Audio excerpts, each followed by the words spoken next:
гулдухтарон ба майдон наздик мешаванд ва мутаваҷҷеҳ мешавем.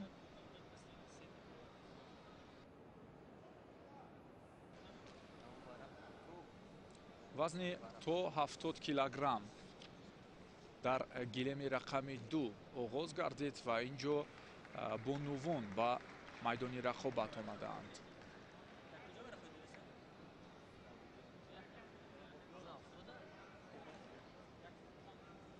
аввалин шуда гулдухтарон аз Тайпей Чин ва Миср рӯи гилем баромаданд. Ли Вонтинг варзишгар-бонуе ки бо яктаки сафед ба майдон омадааст, алон рӯи экранҳои мост. ва варзишгарбонуи дигар Надя Муҳаммед бо яктаки сабз.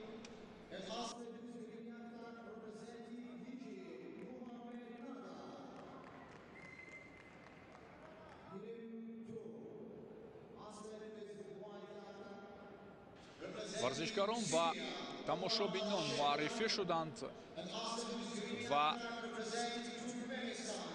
лаҳзаи ба шумор то оғози аввалин рақобатҳо дар доираи қаҳрамонии ҷаҳон оид ба гӯштингирӣ. акнун оғоз. довари марказ гирет гуфт ва нерӯсанҷӣ оғоз мегардад. варзишгарбонуи Тайпе аз гиребҳо гирифт ва аввалин шуда партофти худро иҷро мекунад. партофти иҷро намудаи Ливан ҳоло натиҷае надорад ва бори дигар аз ин ҳолати кор, аниқтараш аз ҳалоки Мобайн кор гирифт. бештар ҳоло дар мавқеъгирӣ ва дар ҳамлаҳо варзишгарбонуи Тайпей Чин пешсафӣ мекунад. акнун ҳуҷуми ҷавобӣ аз сӯи дигар, аниқтараш аз тарафи Нада Муҳаммед. гулдухтар аз кишвари Египт дида шуд ва ҳоло боз ҳам лаҳзаи мавқеъгирӣ сари зону нишаст инҷо Ливан.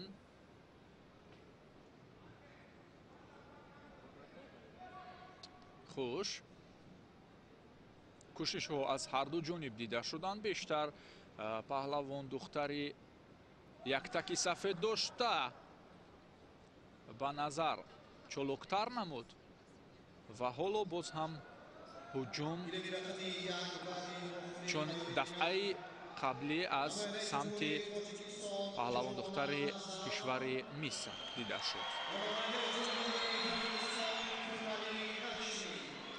баъд аз ин нерӯсанҷӣ ҷонона Назарова паҳлавондухтари мо бо варзишгар аз кишвари Ҳиндустон нерӯ месанҷад. хуб, ҳоло акнун огоҳӣ барои гулдухтари мисрӣ.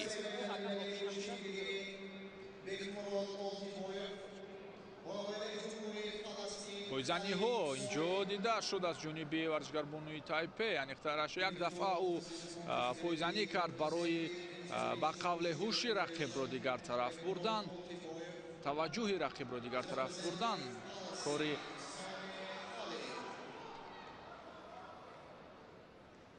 ҳилладорро ба кор боз ҳам пойзаниҳо ва бубинед мавқеъгирӣ паҳлавондухтари кишвари Миср ҳам хуб аст.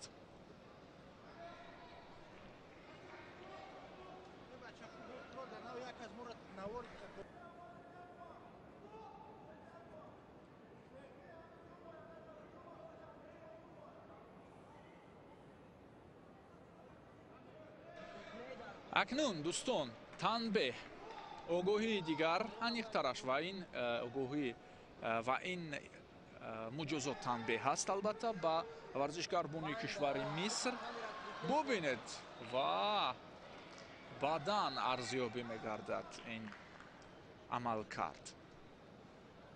гулдухтари кишвари Миср ҳоло имтиёз кор мекунад.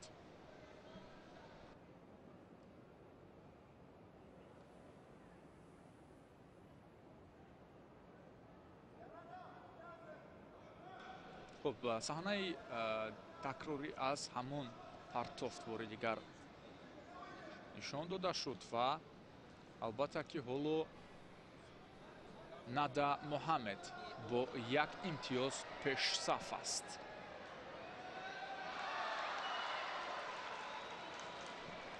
شروع شوق انگیزه و دستگیری های مخلصان هم به گوش می رسند و اکنون نیروسنجی گلدختران ادامه می یابد از حلوک لو به قوله از حلوک بیرونی کره گرفت ورزشگر بانوی مصری.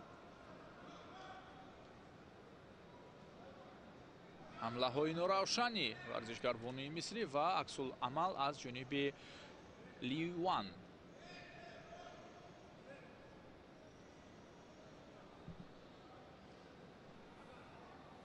خب پهلوان دختر تایپه بدن امتیاز گرفت و امتیازها برابر می شوند.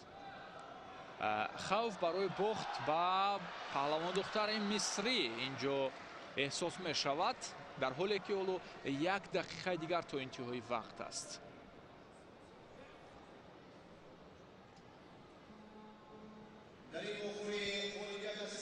سر زانو می نشیند لی وان تینگ.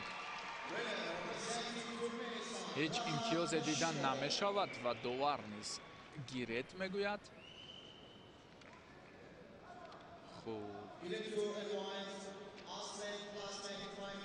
اوی اوی اوی بسیار حمله خوب به نظر رسید در نظر اول و تا به آخر کار را برده نتوانست لی وان.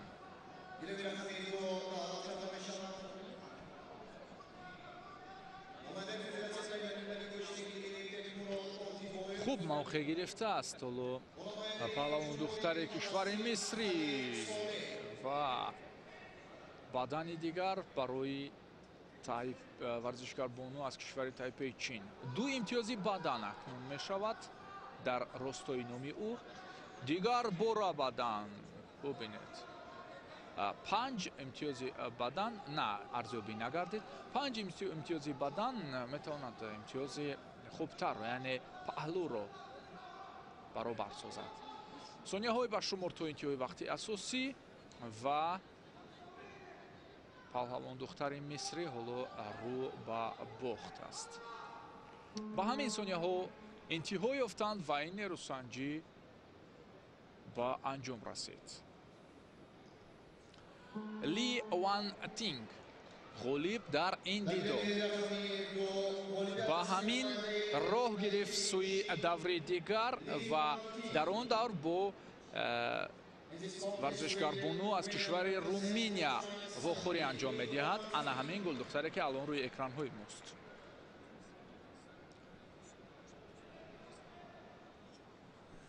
و انتظار هستیم پهلوان دختر خودی جانونا نظرورو بعد از صحنه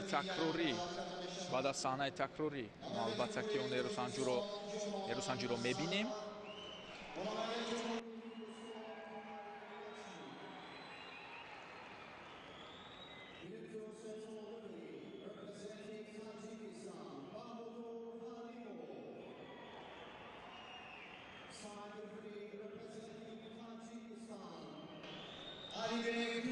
خوب همه متوجه هستند و ورزشگر بانوی ما رو با گلیم اکنون دعوت نمودند. انتظار میشویم همه روحیه تنتنوی دارند و با ایستگی رقابت های جالب و دیدنی نیست آغاز می‌گردند. سگانه داوران روی گلیم آمدند و حالا موقعهای خود را میگیرند.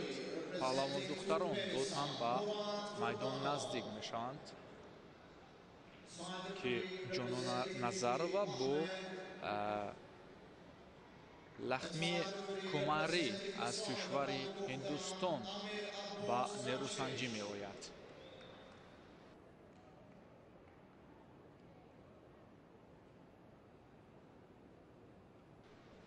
дуари марказ аз кишвари Туркманистон Мурад Курбанов аст. доварон омоданд барои ҳакамӣ намудан ва акнун гулдухтарон низ оҳиста оҳиста наздики гилем мешаванд. бубинед, хеле зиёданд ҳамон насли нав ки дар нишастҷойҳо бисёр ҳам рӯҳияи болида ва ҳолу ҳавои тантанавӣ доранд. бонувон низ ҷараёни рақобатҳоро тамошо доранд. ва бубинед, акнун чуноне гуфтем, гулдухтаре ки кишвари моро намоянда аст, варзишгарбонуи тоҷик ки бисёр ҳунари шоиста дорад, Ҷонона Назарова ба гилем омад.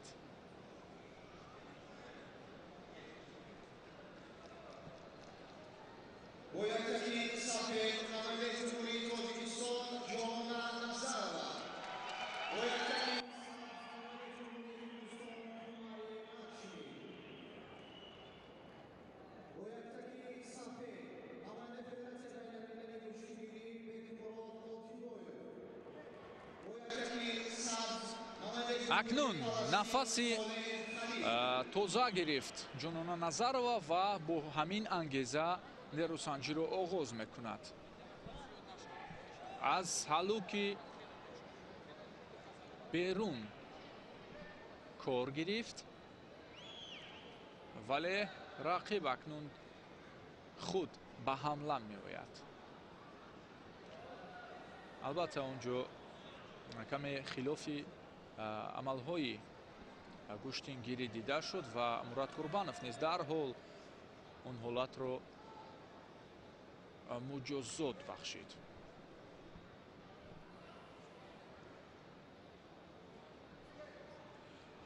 ҳамлаҳои нуравшан аз сӯи варзишгарбонуи кишвари Ҳиндустон дида мешавад. дигар бора ҳамон муҷозоте ки дида шуд қаблан, боз ҳам ҳамон ҳолат. ду муҷозот, яъне як огоҳӣ ва як танбеҳ. ҳоло Мурад Курбанов ҳамкасбони худро назди худ мехонад ва машварат барои ҳолати қаблӣ мекунанд.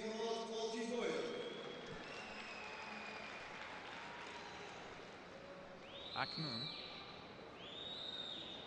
хулосаи ниҳоӣ инҷо интизор мешавем. бале, огоҳӣ, танбеҳ, хориҷ, ҳамин аст муҷозотҳо ва ин бурди Ҷонона Назарова шуд. дӯстони азиз, дар аввалин дидори худ Ҷонона Назарова зафар ёфт ва роҳ гирифт ба даври дигар, ки онҷо ҷуфти паҳлавондухтар аз кишвари Қирғизистон ва варзишгарбонуи дигари мо Шоҳида Қаландарова ғолиби ҳамин ҷуфт бо Ҷонона Назарова нерӯ месанҷад.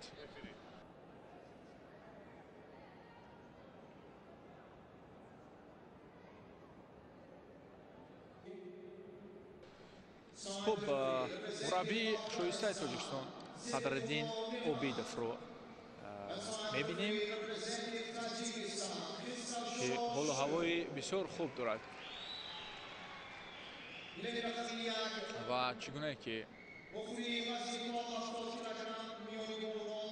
худи эшон низ зикр карда буданд, албатта бисёр боиси хушнудӣ аст ки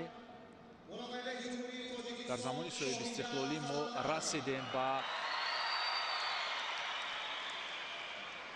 рӯзе, расидем ба вақте ки кишвари мо низ ҳамчун кишвари варзишӣ шинохта мешавад ва мо дорои варзиши худ ҳастем. варзиши аҷдодии мо гӯштингирӣ ки мақоми байналмилалӣ гирифтааст ва албатта бисёр ҳам хушнудкунанда аст чунин рӯйдод ва ин аввалин қаҳрамонии ҷаҳон дар кишвари мо сурат гирифт. аз пеш боз ҳам мусобиқоти бонуфузтарин аз риштаи гӯштингирӣ дар назар аст. чунон ёд дорем соли қабл мо қаҳрамонии осиёро баргузор карда будем дар ҳамин толор ки варзишгарони мо онҷо садрнишини ҷадвали умумии медалҳо буданд ва дар қаҳрамонии ҷаҳон низ ҳамин мақсад, ҳамин ният ва ҳамин гӯем ки нақшаи асосӣ маҳз пешсаф будан аст. акнун чуноне ки муаррифӣ мекардем, ду тан аз варзишгари мо дар ҳамин вазн албатта ширкат меварзанд. яке шоҳида қаландаро ва дигаре ҷонона назарова. ҷононаро дидем, акнун шоҳидаро мебинем ки дар баробари рақиби худ аз кишвари қирғизистон чӣ гуна ҳунарнамоӣ мекунад. варзишгарон ба ҳам омаданд. ҳоло акнун мавқеъгирӣ аз ҷониби варзишгари меҳмон сари остинро маҳкам доштааст, худро раҳо мекунад ҷонона ва акнун раҳо ҳам шуд. барои муваффақ шудан дар ҳолати мавқеъгирӣ талош меварзад. кӯшиш аз ҷониби паҳлавон духтари қирғизистонӣ.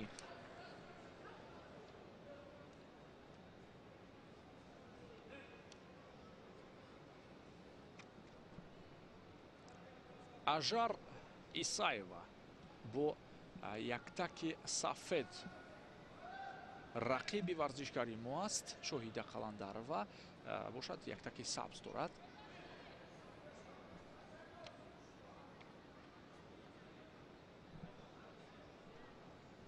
аз лиҳози қадду қомат каме баландтар аст варзишгарбонуи қирғизистонӣ ва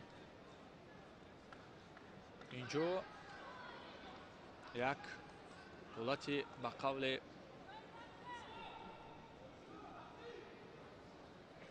истода ба назар мерасад.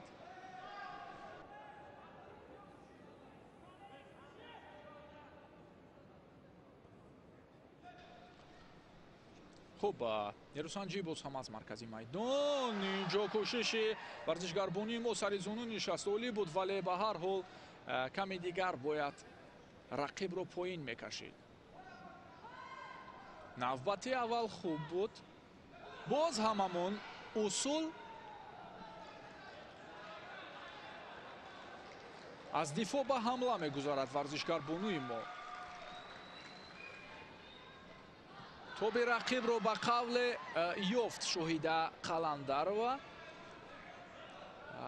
мавқеъияте ки аз яктак гирифтааст, яъне ки аз қисмати пеши гиребон дошт, бисёр олӣ буд ва дигарбора боз ҳам талош ба ҳамон мақсад дорад.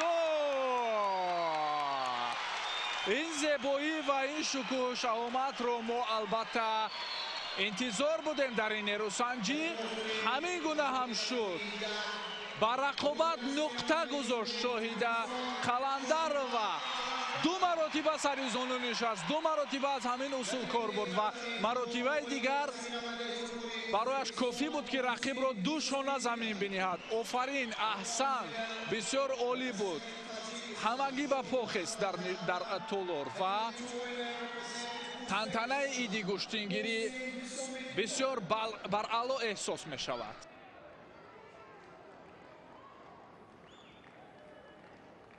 мисоқов азам нишон дода мешавад ба мо мураббии шоҳида қаландарова ва бори дигар акнун мо аз ҳамон лаҳзаи зебо дидан мекунем дар саҳнаи такрорӣ.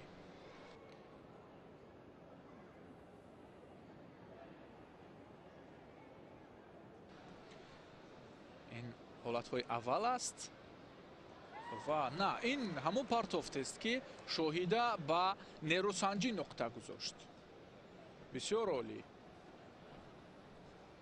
аз ин зовия боз бубинед ҳалол буд, ҳаққу ҳалол ин пирӯзӣ ба шоҳида қаландарова.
хуб, ба оҳистагӣ нерӯсанҷиҳо дар марҳилаҳои аввал идома меёбанд. ду тан аз варзишгарбонои дигар ба майдон даъват шуд. яке паҳлавон аз кишвари Эрон, дигаре аз Беларус. ин доварон аст. Мурад Курбанов аз Туркманистон, довари кунҷӣ ва довари дигар аз кишвари Миср ки алон рӯи экранҳои мост.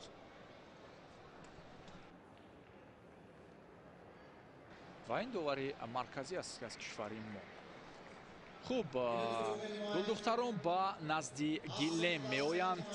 аввалин шуда мо варзишгарбонои эрониро пешопеш мебинем. дунё оғоӣ ном дорад.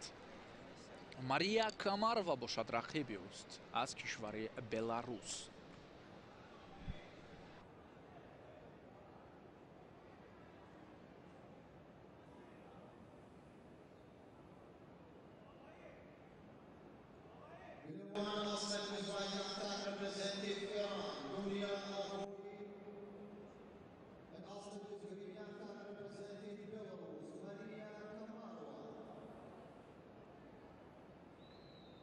раҳмоналӣ Шарипов, довари марказ гиред мегӯяд ва акнун нерӯсанҷӣ оғоз гардид. Мария аввалин шуда яктаки рақибро дошт, вале бубинед ки дар ҳамла дунё пешсафӣ мекунад ва дунё оғоӣ рақибро канор бурд ва ин ҷо аз партофт аз ҳалуки мобайн истифода кардани буд. ҳоло муқовимат олӣ аст аз ҷониби гулдухтари кишвари Беларус. билохира ҳамон партофте ки чанде пеш дунё оғоӣ зери назар дошт, яъне ҳамин ҳолатро ба бор оварданӣ буд, вале дигарбора ӯ ба нуқтаи зафар омад ва он ҳолатро бо партофти бисёр ҳам шоиста ки аз ҳалуки мобайн дида шуд анҷом дод. ӯ ба даври дигар роҳ меёбад ва варзишгарбонои кишвари Беларус дар ҳамин нуқта корро ба анҷом мерасонад. ҳолати такрорӣ, рақобате ки дақиқа ҳам тӯл накашид. бисёр олӣ буд аз ҷониби варзишгарбонои кишвари Эрон ин ҳолат.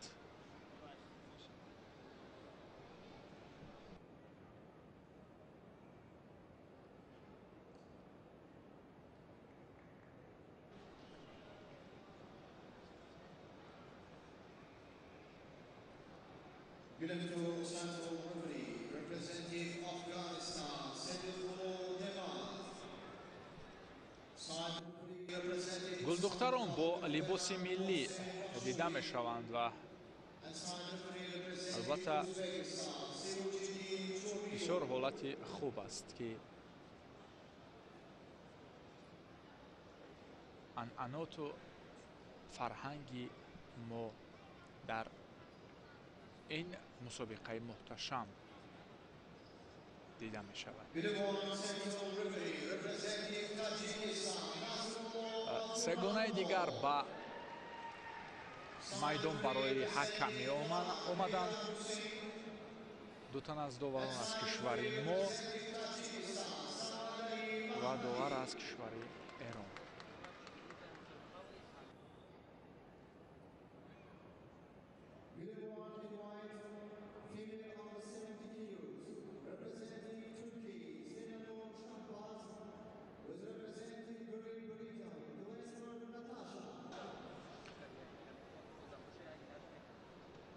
Сенанюр Шаҳбоз аз кишвари Туркия, гулдухтар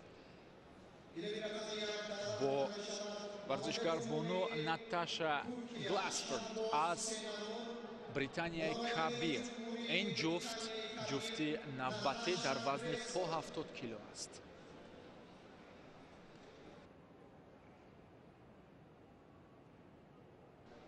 Самандари Муҳаммадӣ довари канорӣ ба мо нишон дода шуд ва ин ситоди мураббиён инҷо аз кишвари Юнон дида мешавад ва инчунин аз кишвари Нидерланд. Ва нафаре ки навор мегирад, мураббии гулдухтаре ки он рӯи гиле мебарояд, ҳамон аст. гулдухтар аз Британия дар назар дорад.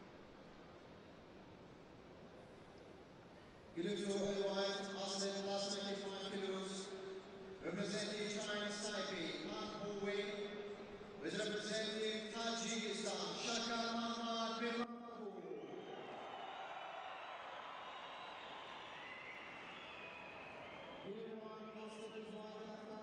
Representing Turkey, Sinan Shahbaz, and Aslan Grignata representing Great Britain, Glasgow Natasha. паҳлавон духтарон муаррифӣ шуданд бори дигар ва нерӯсанҷӣ шурӯъ мешавад. гулдухтаре кишвари Туркия аз мавқеияти хуб инҷо кор гирифтааст. алуки мобайн аз хат берун мешавад. Наташа Гласфорд ва ҳоло дар маркази майдон боз ҳам гулдухтарон мавқеъгириро мавқеъ меҷӯянд. амиқтараш пойзаниҳо аз сӯи Наташа ва бисёр ҳолати хуб буд. чаро рақибро аз даст сар дод? мешуд лаҳзае ки рақиб аз мувозинат дур шуда буд, ҳамон ҳолатро бисёр хуб истифода кунад. вале Сенанюр Шаҳбоз корро то ба нуқтаи муваффақият бурдан натавонист. кӯшиши дигар аз ҷониби ӯ на. акнун ин навбат ба варзишгарбонуи кишвари Британия огоҳӣ дода мешавад.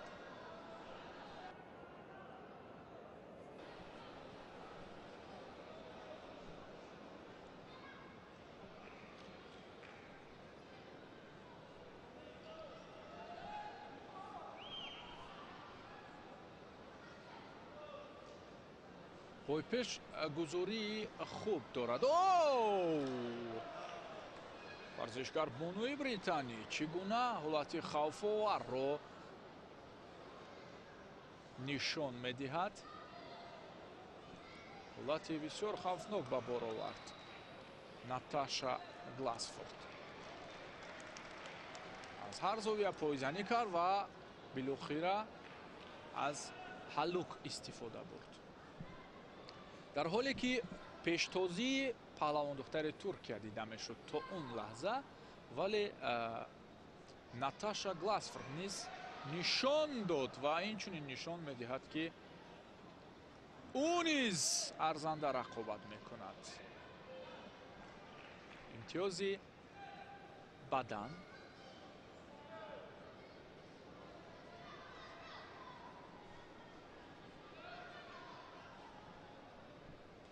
در حالی که نزدیک بود با امتیازی پهلو گلدختری کشوری ترکیه. امتیازها برابر میشوند. حالا خب اکنون متوجه میشویم ادامه باید مجلا باشد، چون به همین نقطه حرکت میکنند ورزشکار بانوان. دوری دیگر کوشش و بریتانی خیلی اینجا هنری خوب نشان میدهد. امتیاز دیگر با نفع ناتاشا گلاسفورد. خوب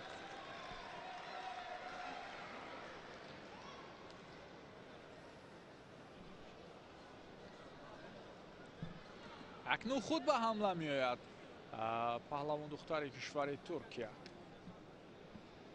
سنانیور.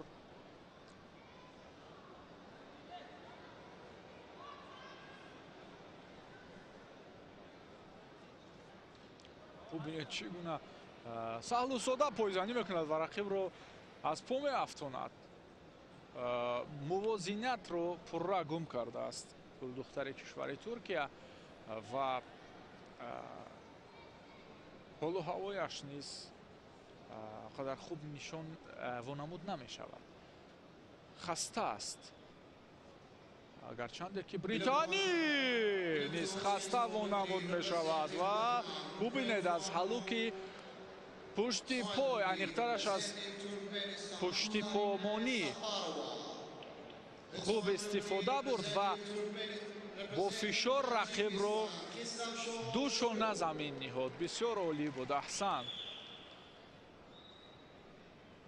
در این نیروسنجی مدعی گلدختر ترکیه دانسته میشد، ولی ناتاشا گلاسفورد بالاخره توپ رقیب را یافت و موفق گردید. او به دور دیگر راه میگیرد اکنون که آنجا با جفتی دیگر که از کشور ازبکستان گلنورا متنیازова و رقیب او فتین احمد است. با همین جفت غالب انیخترش همین جفت گلدختر بریتانی در دور دیگر نیرو میسنجد.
دوباره مرکز از کشور ایران امیر عباس نشان داده می شود به ما و به او کمک میکنند داوران از ترکمنستان مراد قربانوف و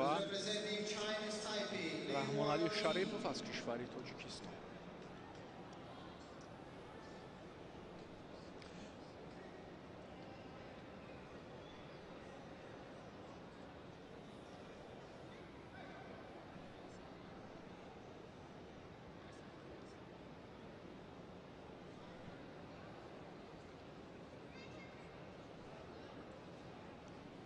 ҳоло ҷуфте ки рӯи гилем омаданд, Ли Вон аз талипаи Чин ки чанде пеш ӯ бар рақиби худ аз кишвари Миср зафар ёфта буд, ғолиб омада буд. Ин навбат бо паҳлавон духтар аз кишвари Руминия. Малика Волҳа.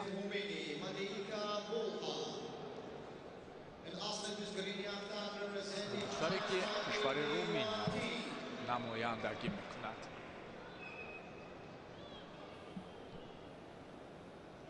оғози рақобат ва дарҳол Ливан ба ҳамла меравад ки дар мавқеъгирии худро пайдо кунад, мавқеи хуби усул анҷомдиҳиро пайдо кунад аниқтараш.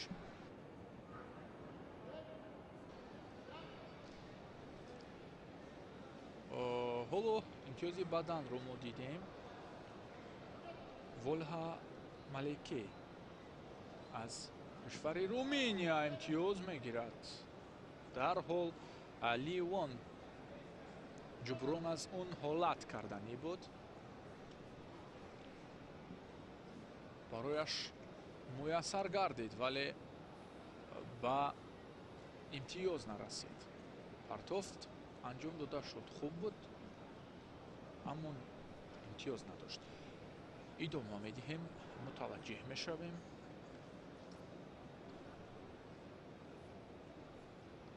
аз ҳаллу ки мубайн низ як ҳаракатҳоро дидем аз сӯи ҳарду ва боз ҳам Ливон аз ҳамин ҳолат дар марҳилаи гузашта муваффақ шуда буд ва ин аз он далолат медиҳад ки ҳаллуке ки истифода мебарад бештар, ҳамин амалкардро амалкарди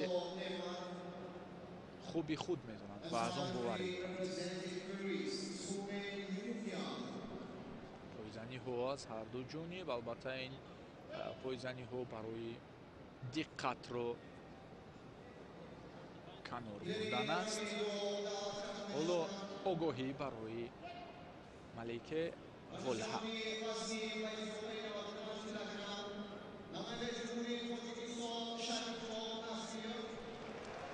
сари зунну менишинад паҳлавон духтар аз кишвари Тайпе. дар рақобати гузашта аз ҳамин намуди партофт чанд маротиба ӯ истифода бурда буд ва ҳатто ба муваффақият низ наздик буд аз он амал кард. ва дигар бора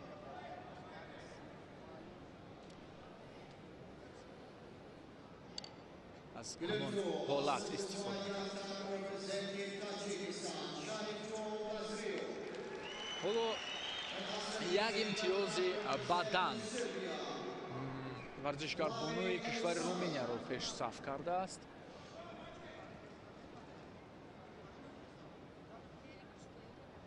даври аввал ӯ озод буд ва дар ин давр бо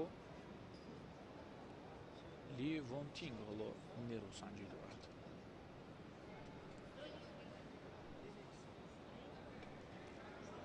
ҳаракати дигар боз ҳам бенатиҷа ва бино ба камфаъолӣ инҷо як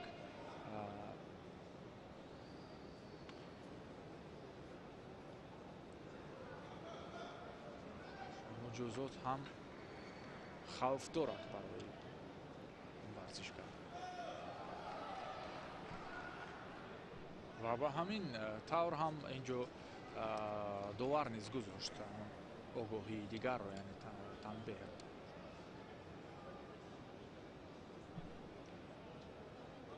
ва ҳоло дар намо лавҳа низ бояд ин чизро ба танзим дароранд.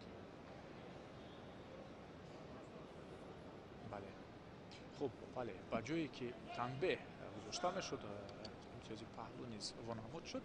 хуб, бартараф мегардад ин ҳолат. акнун идома медиҳем.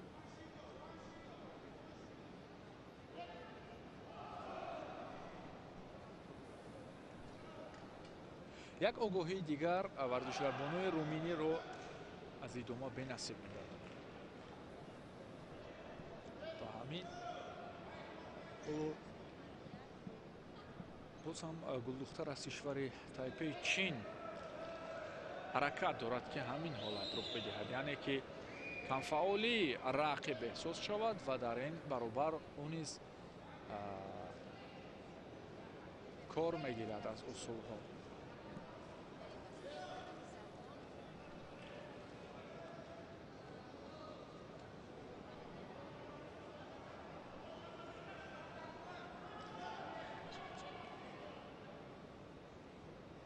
амир Аббос довари марказӣ аз кишвари Эрон ҳам касбҳои худро ба машварат даъват мекунад бобати қабли раунҳо муҳокима мекунанд.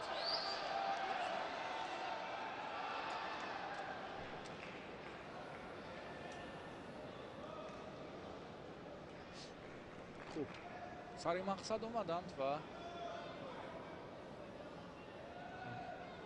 ҳукми ниҳоӣ бале ҳамин гуна ҳам мешавад ва як муҷозоти дигар варзишгarbонуи руминиро аз идомаи рақобат бенасиб Ли Ван Тинг роҳ мегирад ба даври дигар.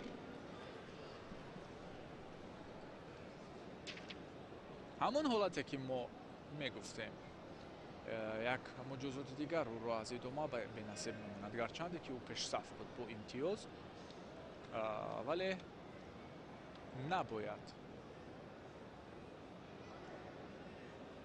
ба камфаъолию ба ҳамон ҳолатҳое ки хавф доранд барои мағлубият рӯ оварду рух дод.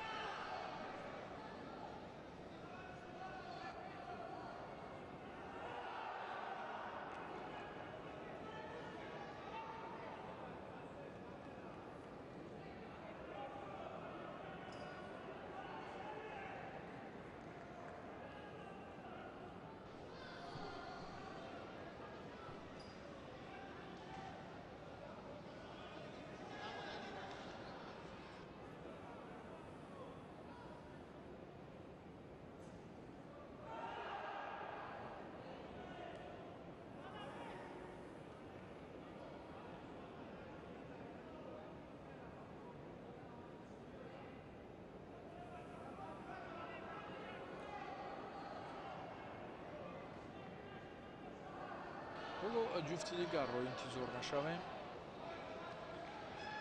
аллакай даври дуюм ҳам ба овистагӣ идома меёбад.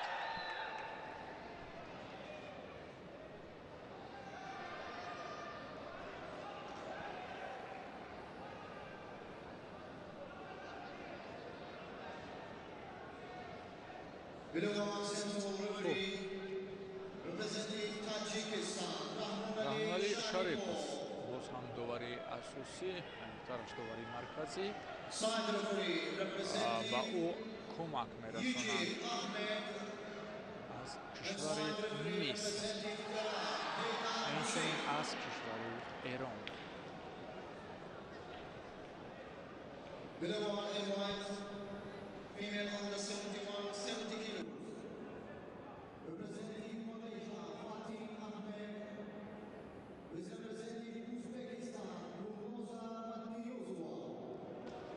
хуб, акнун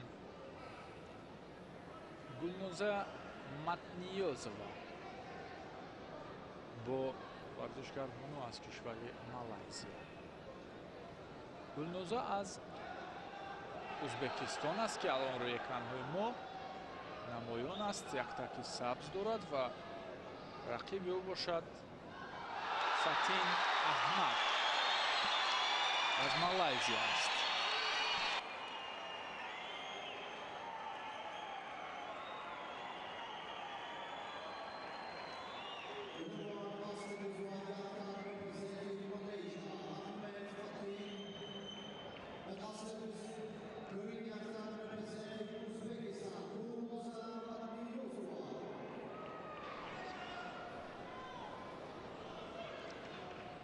احترامро ба ҷо меоранд ва акнун оғози ин нерӯсанҷӣ ва дигар ҷои интизорӣ нест. Гулноза Матниёзова дар сонияҳои камтарин рақибро ба замин мебард. ин яке аз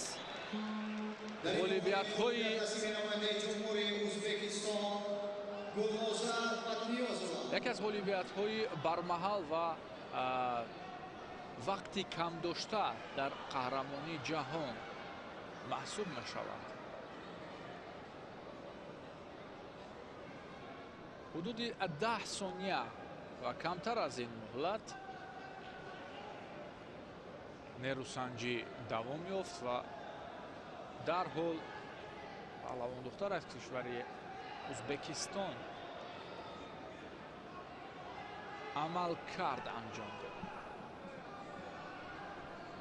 бисёр ҳалоки дохилиро хуб истифода кард.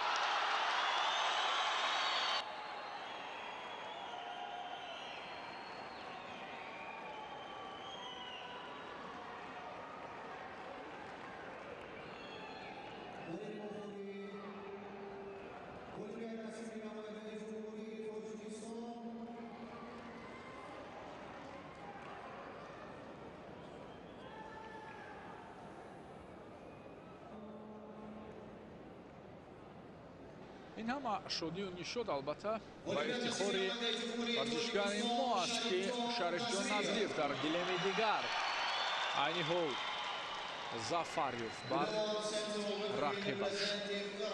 хуб, акнун мутаваҷҷеҳ мешавем ба гилеми дуюм, ки ин ҷо нерӯсанҷиҳои гулдухтарон идома доранд дар вазни то 70 кило.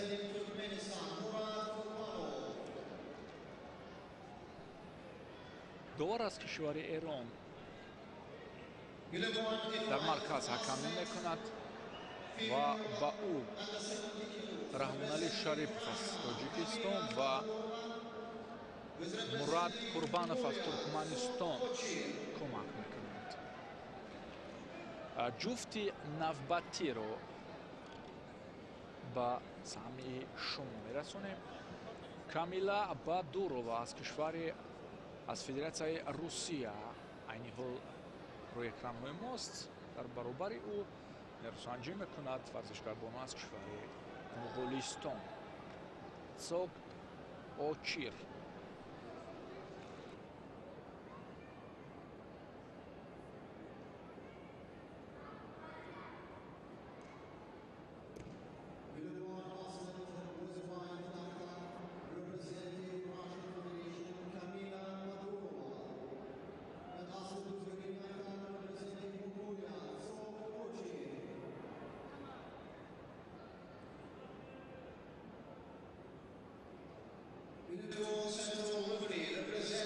ду тан аз варзишгарбонувони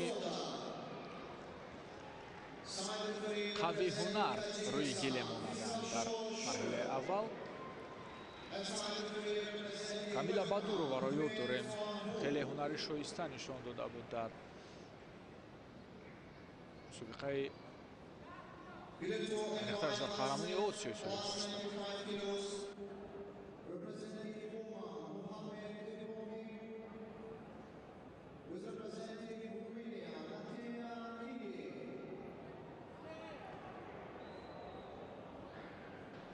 ва инчунин метавон гуфт, ки Камила Бадурова дар чанде аз мусобиқаҳои байналмилалӣ аз куштингирӣ ҳам иштирок кард ҳамин сол.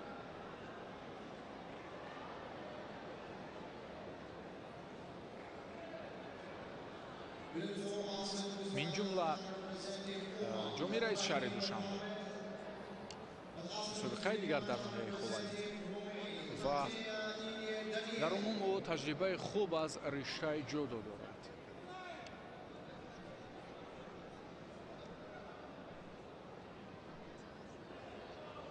хуб, акнун аз пушти гиребон قوی داشته است کامیلا بادورова. نزدیک خود کشید رقیب رو ولی پای نبرد که از گیلن بیرون نشود. خوب اینجا اشاره دیگر است. اشاره دیگر اون است که اینو با ندرست داشتن یک تکی رقیب و این خلاف قانونیت های گشتنگیری است. مجازات با زوکت اوچیر بادورова اینجا کوشش پارتوفت رو با خرج می‌دهد.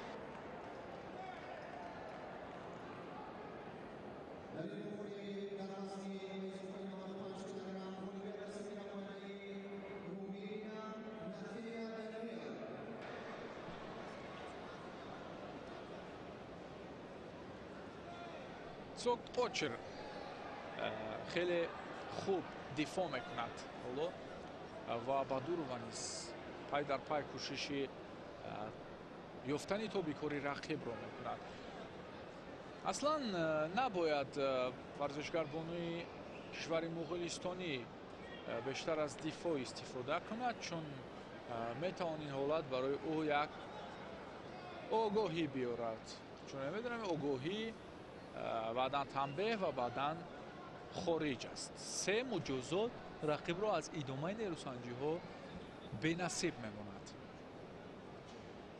حالا آگاهی تنبیه البته دارد و یک آگاهی یک انیخترش مجازات دیگر برای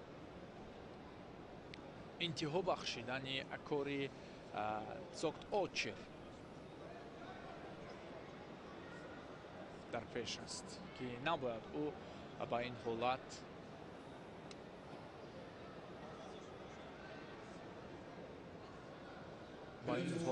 خود را روانه بسازد. یعنی چالکتر، هوشیارتر و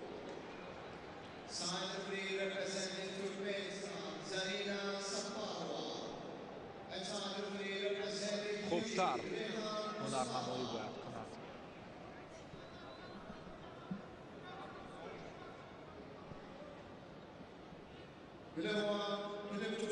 اکنون بادورова کمی موازینت رو رعایت کرد. همین بود که در پرتافت کردن کمی دور موند.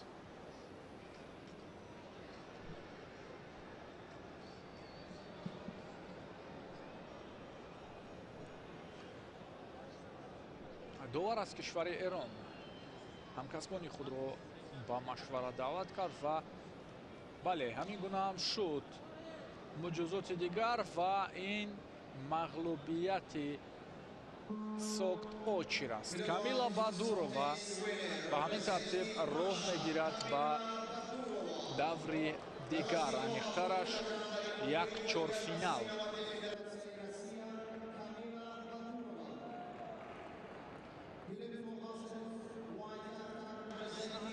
این نوبت اکنون وان دونسم از نیدرلند و سیون سیوکین از چین به میدان می آیند.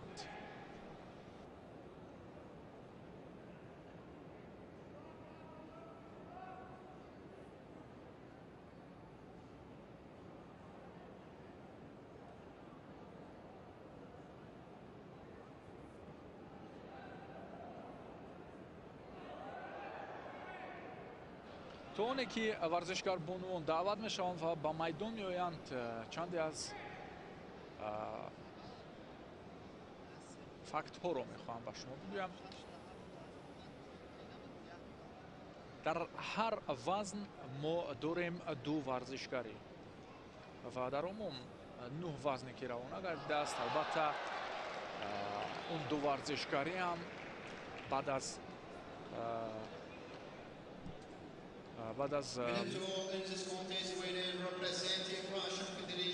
مسابقه که البته برای انتخاب کردن ورزشکاران معین شده بودند یعنی همه ارزنده هستند با این مسابقه با این چمپیونات رو خط گرفتند ва интизор ҳам меравад ки мо метавонем бештари медалҳоро ба даст биёрем, алахусус нишонҳои тиллоро.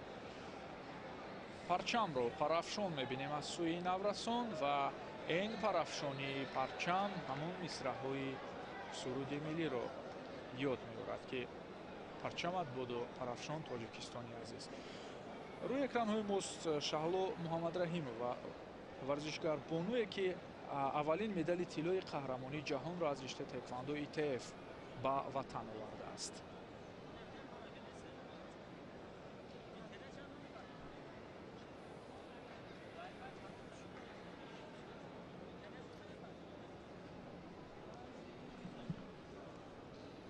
марҳила ба марҳила вазни то 70 килограмм миёни духтарон ба марҳилаҳои ниҳоӣ мерасанд. ҳоло дар якчорфинал қарор дорем. як рақобати дигар то ҳамон марҳила.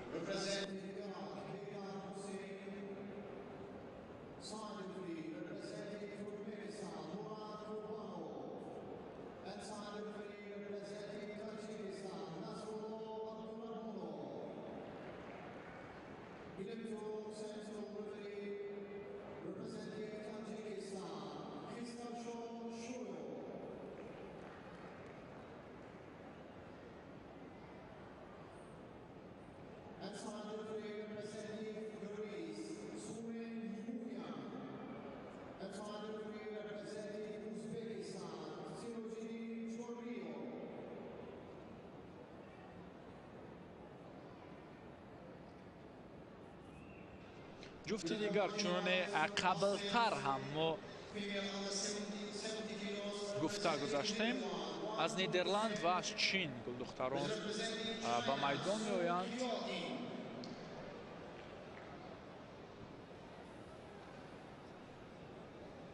ва ҳоло акнун онҳоро мебинем. Ван Дансем аз Нидерланд ва Сун Сиякян аз Чин. ҳар ду ҳам аввалин бор дар мусобиқаи гӯем ки байналмилалии гӯштингирӣ иштирок мекунанд.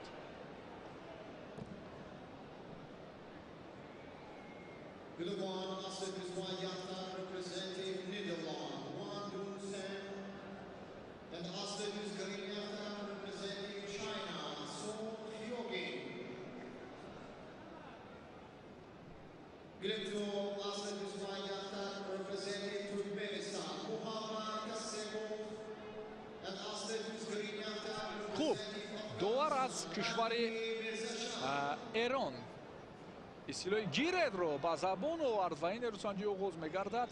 як кӯшиш аз ҷониби паҳлавони Чин. имтиёзи бадан ҳоло кор кард ва боз ҳам кӯшиш барои ба даст овардани имтиёзи дигарро дорад. ҳоло паҳлавон духтар аз кишвари Нидерланд муқовимат мекунад ва дифои ӯ дар ҳоли ҳозир хуб намоён ҳам аст, чун фосилагириаш аълост. вале бубинед худро чӣ гуна хуб наздик кард варзишгар бону аз кишвари Чин ва ҳоло имтиёзи дигарро, аниқтараш имтиёзи бадани дигарро кор мекунад Сун Сиякян. ва чуноне болотар низ гуфтем 5 имтиёзи бадан баробар ба як паҳлу мешавад ки ҳоло то ин шумора чанд партофти натиҷадори дигари Сун Сиякян бояд ки ба харҷ дода шавад.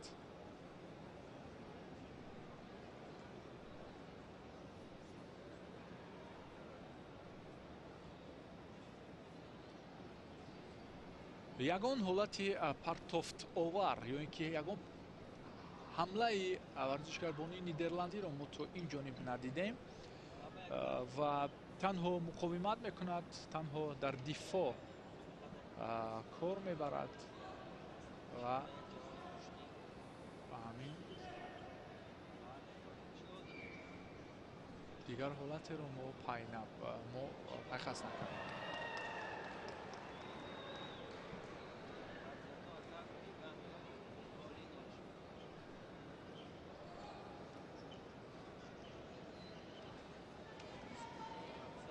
ҷараёни рақобат каме сусттар шуд. То интиҳо 2 дақиқаи дигар ҳоло боқӣ мондааст, наздик ба 2 дақиқа албатта.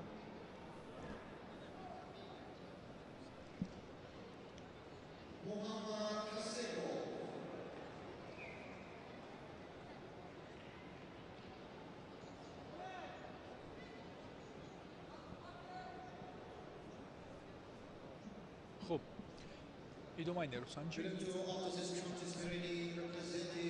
аз мавқеияти хуб инҷо ихтиёр кардааст варзишкарбонуи нидерландӣ. Ой-ой-ой!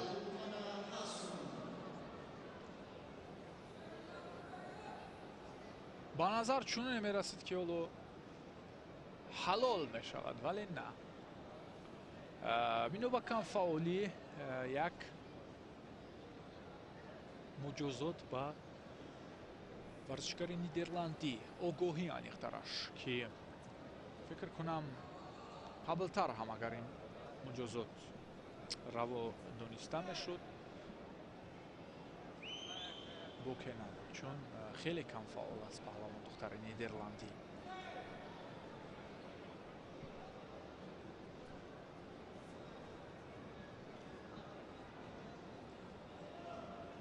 аз ҳалукҳои дохилӣ таваҷҷӯҳ мекунад паҳлавон духтари кишвари чин ва бештар равона месозад.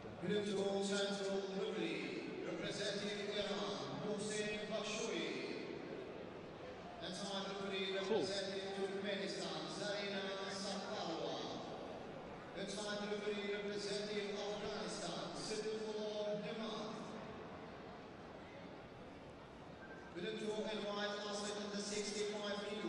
сонияҳои ба шумор ва як кӯшиши дигар аз ҷониби Сун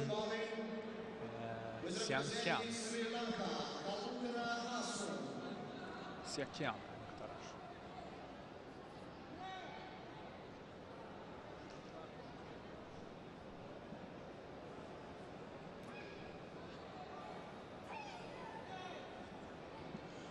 танҳо дифоъ кард паҳлавон духтари нидерландӣ ва дигар ҳеҷ.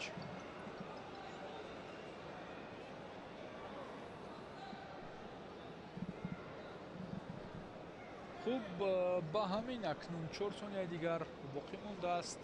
нерусанҷӣ интиҳо меёбад ва мен албатта бурди варзишгарбону аз кишвари чин аст.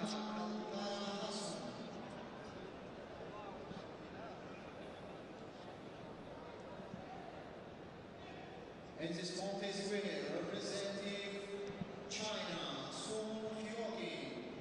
Dallas Mexico, 70 kg در این مفریقانی دوم الیمپیاد رسمی نماینده جمهوری مردمی چین سان هیوکی.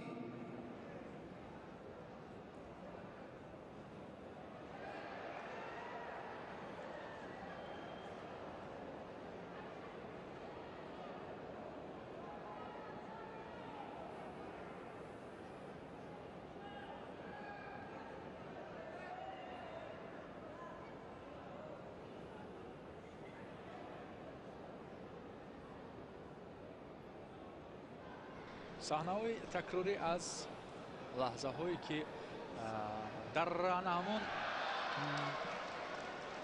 вақтҳои аниқтараш 2 дақиқаи аввали нерусанҷӣ ҷараён дошт. бори дигар дар такрор саҳнаи такрорӣ ба мо нишон дода шуд.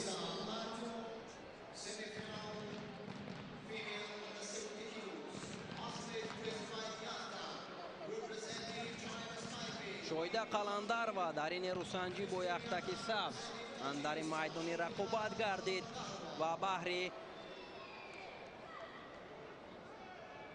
пирӯзӣ ва ситонидани қасди паҳлавони дигаре тоҷик ҷонуна назарова рӯи гилем баромадааст. дар марҳилаи чаҳор якниҳоӣ паҳлавонбонуи Тайпеи Чин ҷонуна назароваро шикаст дода буд. кӯшишҳоу талошҳои ин бонуи Тайпеи Чин дар нерӯсанҷии марҳилаи нимниҳоӣ дар дақиқаи аввали қозмоӣ дар баробари Шоҳида Қаландарова ҳам хуб ба чашм мерасад ва Шоҳида бояд дар ин нерӯсанҷӣ кӯшишу талош кунад ки пирӯз шаваду ба марҳилаи ниҳоӣ роҳашро ҳамвор созад.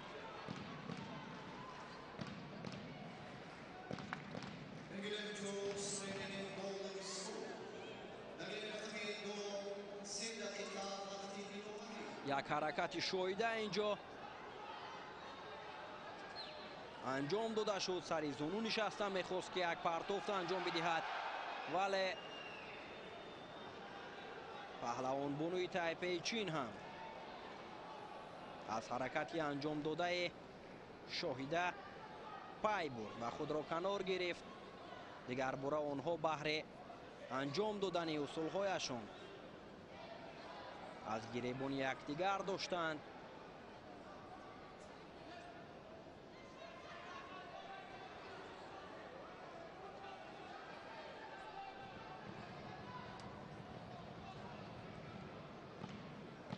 сабқатро идома медиҳанд ва дигар бора бо ҳамон шакле ки ҳарду гӯштин гирифта истоданд ва якдигар наздик мешаванд. Шоҳида Қаландарова аз гиребони рақиб хуб доштааст ва танҳо ҳаракат ё ана ҳамон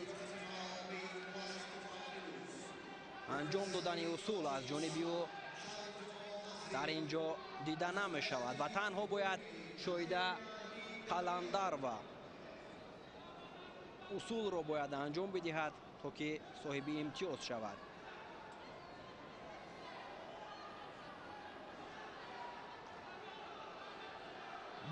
ду дақиқаи дигар то анҷоми сабқати онҳо боқӣ мондааст ва ҳамоно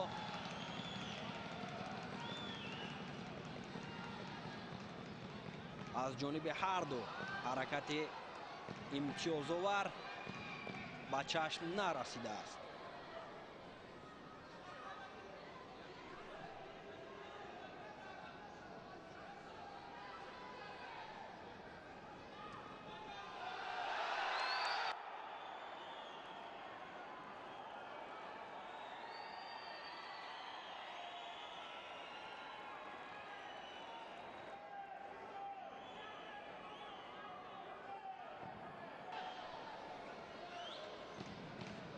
ба Шоҳида Қаландарова ба хотири камкорӣ огоҳӣ нишон дода шуд ва як ҳаракати ҷолиби Шоҳида Қаландарова акнун ӯ ба финал меравад. бисёр ҷолибу диданӣ ва як ҳаракати олие ки имтиёзи ҳалолро барои Шоҳида Қаландарова овард. бисёр ҷолибу диданӣ ва бисёр ҳам сари вақтӣ буд. кӯшишу талошҳои Шоҳида Қаландарова. падовар бояд он огоҳиро барвақттар барои Шоҳида Қаландарова нишон медод, зеро ки баъди нишон додани огоҳӣ Шоҳида тавонист ки бисёр як ҳаракати олиро анҷом бидиҳад ва рақибро душона замин биёрад. бисёр олӣ. акнун ӯ ба финал меравад ва паҳлавонбонуи Тайпеи Чин сазовори нишони биринҷӣ мешавад.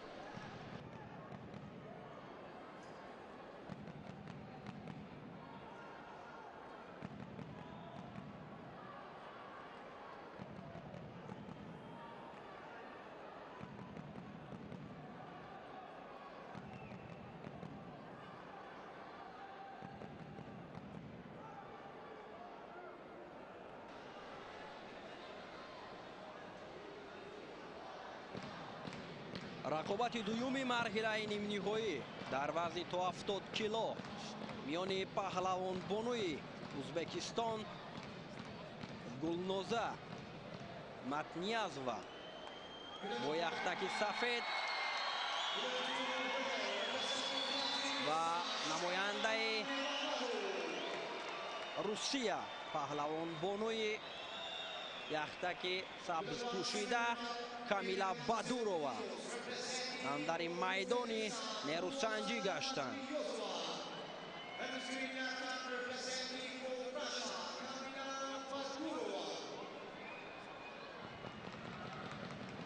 رقابت این جفت را داور درجه بین المللی از تاجیکستان دلشاد زاده علیبک حکمی کرده ایستاده است.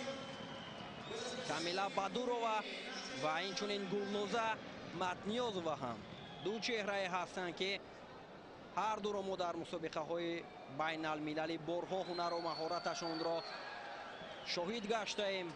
گلنوزه متنیازova اشتراکی بازی های المپیک پاریژ 2024 به حساب می رود. کامیلا بادورова باشد در گران پری و گران اسلم دوشنبه اشتراک کرده بود و در میدان های گشتین ملی گشتینگیری که در عرفه جشن بین المللی نوروز هم دایر می شود در شهر و ناحیه های تاجیکستان ما هنرنمایی او را بارها شاهد شده بودیم.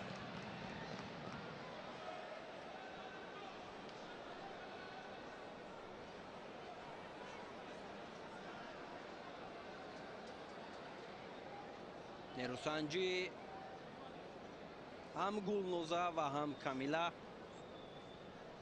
بسیار در سطح عالی است و اکنون نفر غالب به مرحله نهایی می رود که در مرحله نهایی غالب این جفت را شاهد قلندر و بردافرید تاجیک انتظار است.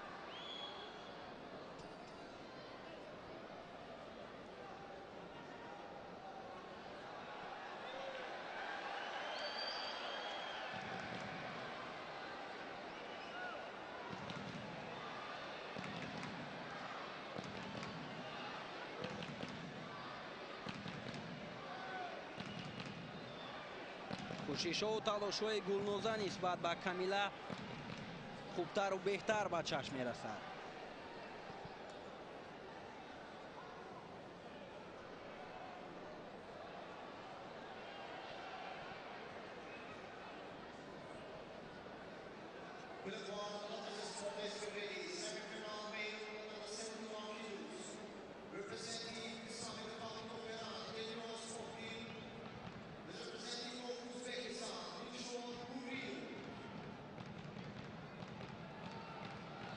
دیگر باره آنها نزدیک می شوند و موقعیت خوب برای هم کامیلا و هم گلنوزه بود. اینجا که کوشش از جانب کامیلا بادورова صورت گرفت ولی گلنوزه هم از حرکتی انجام داده رقیب خود را کنار گرفت و نگذاشت که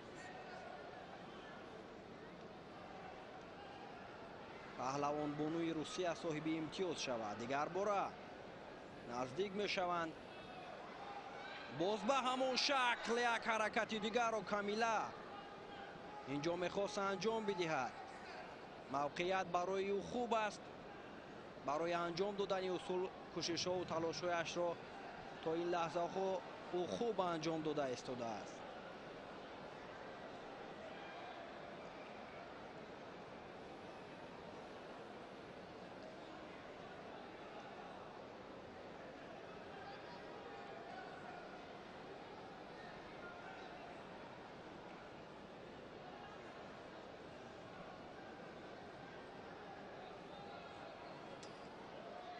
تلاش‌های دیگر برای هم گلنوزه و هم کامیلا را اینجا شاهد شدیم که حرکت از جانب کامیلا آغاز شد و گلنوزه در عکس الحمله توانست که صاحب امتیاز پهلو شود.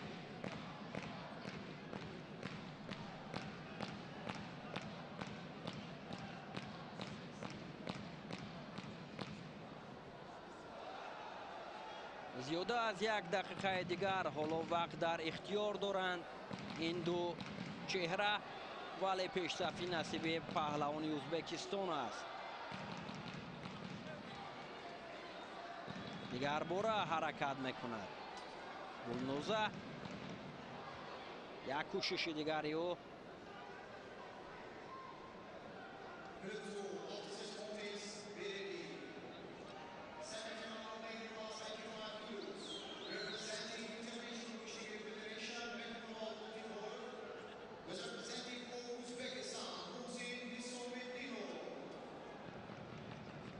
идомаи қозмӯӣ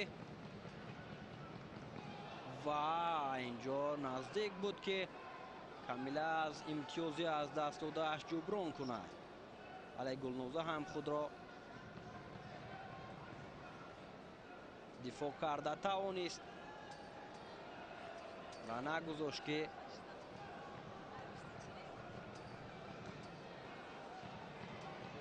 рақиб пешсафи ӯро барбод бидиҳад.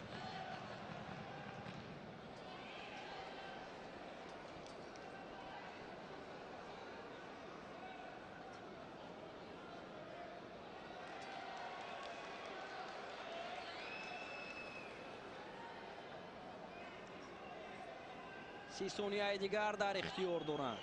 Комила ба дур ва бояд кӯшишу талошҳоро зиёд намояд то ки соҳиби имтиёз шавад, зеро ки рақиб дар баробари ӯ пешсаф аст ва бо як имтиёзи паҳлӯ рӯ ба пирӯзӣ дорад.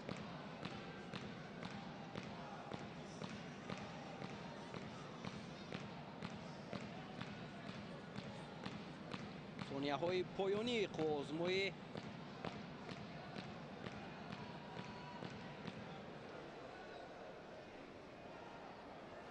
нӯҳ сонияи дигар ва Камила бояд ҳарчи бодро ба кор гираду як ҳаракати таваккаломезро анҷом бидиҳад. як кӯшиши хубро анҷом дод, вале бенатиҷа. ҳамин тавр Гулноза Матниязова ба марҳилаи ниҳоӣ меравад ва дар марҳилаи ниҳоӣ рақобати ӯро мо бо Шоҳида Қаландарова мебинем. Камила ба дурва бошад. садовори нишони биринҷи аввалин қаҳрамони ҷаҳон оид ба гӯштингирӣ мегардад.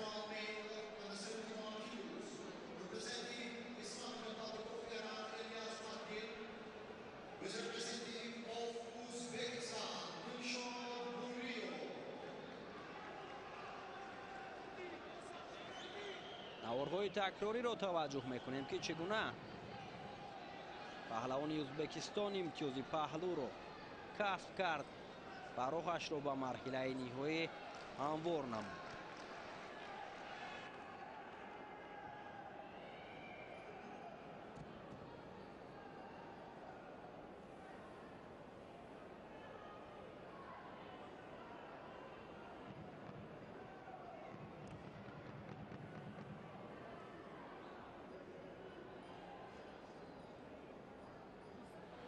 نماینده جمهوری تاجیکستان شاهیده قلندرova.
خب اکنون رئیس کمیته کار با جوانان و ورزش نزد حکومت جمهوری تاجیکستان زلفقار گلاحمدزاده و رکتور دانشکده تربیت جسمانی تاجیکستان کاتب گنرالی کمیته ملی المپی تاجیکستان محمدشاه عبداللهزاده بانوان موفق را البته قدردانی میکنند.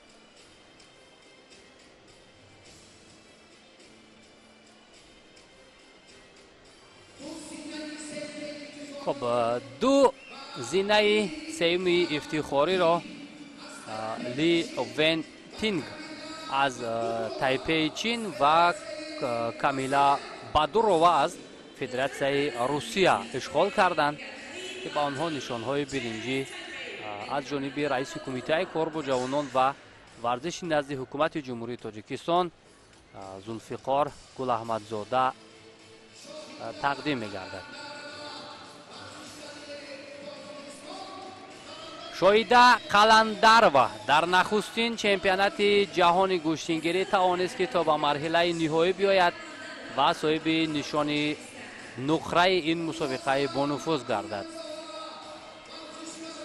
گلنازه متنیازова از ازبکستان این بانوی موفق که در رشته جودو هم دستاوردهای خیلی بزرگ دارد نخستین قهرمان جهان در وزن 70 کیلوگرم بانوان در رشته گشتینگیری دانسته می شود. محمدشاه عبداللهزاده کاتب گنرالی کمیته ملی المپی تاجیکستان رکتور دانشکده تربیت جسمانی تاجیکستان آن رمز مسابقه و مکافات های پولی را که $5000 امریکایی را تشکیل می دهد به نفران زینه سیوم تقدیم می کند و همزمان $10,000 امریکایی به شاهیده قلندرова که این البته دستگیری و قدرشناسی عالی است. $20,000 آن بانوی موفقی که مقام اول را اشغال کرد مالی خود میکند که پهلوانان ازبکستان در مجموع امروز هنر شایسته نشان دادند.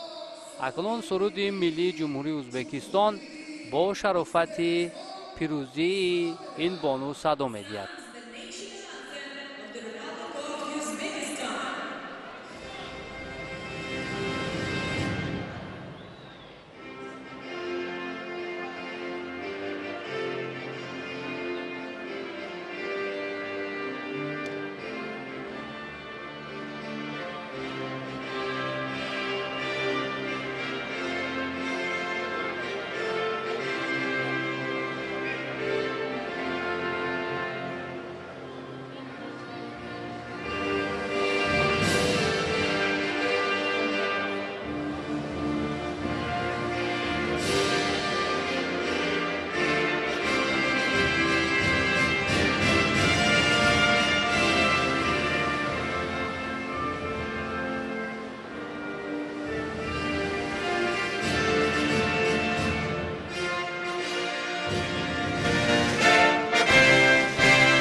سپاس و تشکر.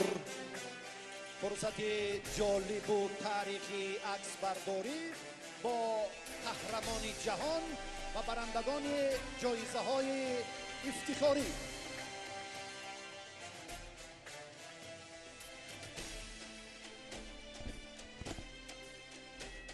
خب همین طور لی ون تینگ از تایپه چین، کامیلا بادورووا از فدراسیون روسیه نشانهای برنجی را صاحب شدند. شاهیده قلندرو از تاجیکستان مدال نقره را مال خود کرد و غالب وزن 70 کیلوگرم بانوان باشد گلنوزه ماتنیازووا از کشور ازبکستان که این بانو امروز درخششی خیلی عالی داشت.